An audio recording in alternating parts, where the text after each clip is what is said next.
Having arrived at the G7 summit an hour late, President Trump, as we said, will be leaving the summit early to fly on ahead to Singapore for his meeting with the North Korean dictator.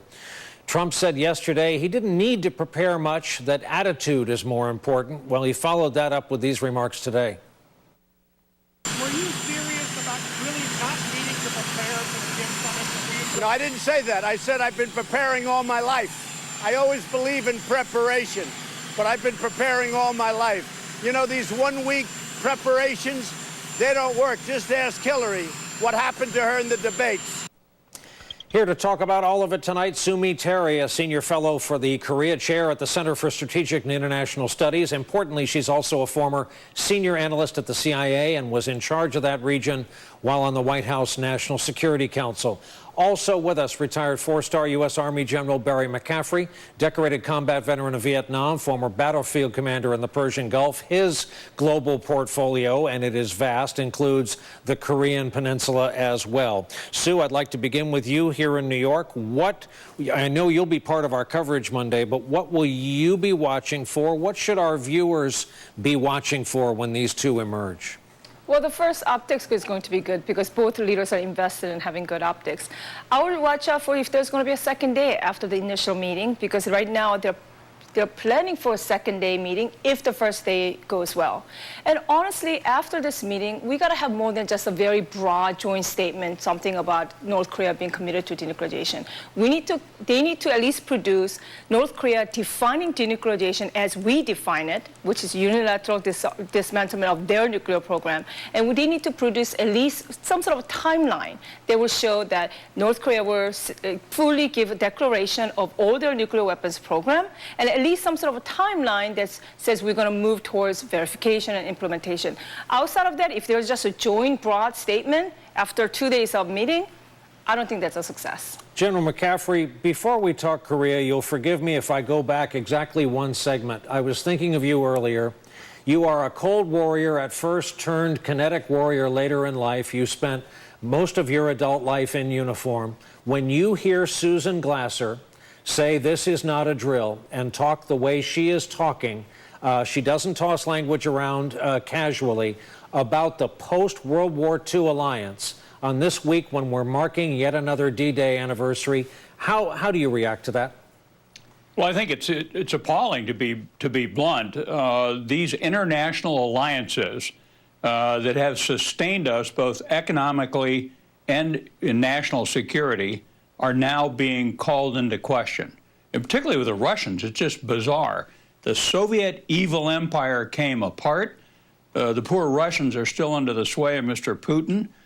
He's essentially running a thugocracy, a kleptocracy. His neighbors are frightened by him. And by the way, nobody cares anything about Russia except for their nuclear weapons and their oil and natural gas. Their economy is less than that of Italy. So what the president is up to is beyond most of us who have watched this situation over the last several decades. I would only add Mr. Ovechkin of the Capitals had a good week, the great number 8 on the ice. So, General, the president likes to complain that no one dealt with the Korea issue before him. The truth probably is that because a bunch of presidents dealt with it, that has kept the peace on the peninsula. What will you be watching for as we get underway Monday? Well, by the way, I think you just made an extremely important point. South Korea, a democracy, rule of law, an ally with a massive, well-equipped and trained military force, and the Japanese are our allies in the region. And poor North Korea these are bad people exploiting the North Korean population. They're in penury. They don't have a very good military, but now they've got ICBMs that can threaten us. So Mr. Trump has to go into that meeting with Secretary Mattis and Pompeo advice. We've got to try and get them to reduce the military tension on the peninsula. The North Koreans want us out of the U.S. Armed Forces, out of the region. They want to be accepted as a nuclear power, and they need the economic constraints lifted. So if Mr. Trump thinks it's just attitude, then we're about to get greater risk in the Korean Peninsula than we had before. And of course, Sue, that means that across this country there are 38,000 families who have at least one loved one on that peninsula. I want to show you some measure of the popularity of Kim Jong-un.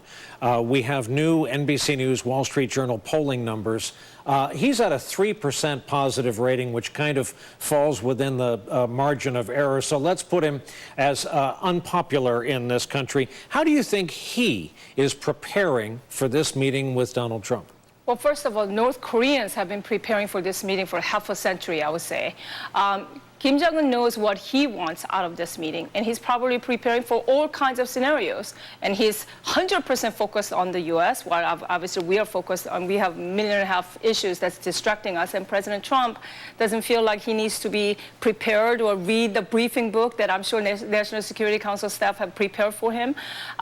Kim Jong-un is prepared. He knows what he wants, which is to get an international acceptance of North Korea as a nuclear weapons power. He thinks he's coming into this meeting from a position of strength because he has reached certain capability in his nuclear missile program, and he thinks he's going to now see what he can get out of the United States. So I hope that President Trump actually, reads a briefing book, at least on his way to Singapore, and think about this. Barry McCaffrey, even at a car dealership, #1 rule is be prepared to walk away. Do you think this president who brags about deals is, at the end of the day, prepared to walk away?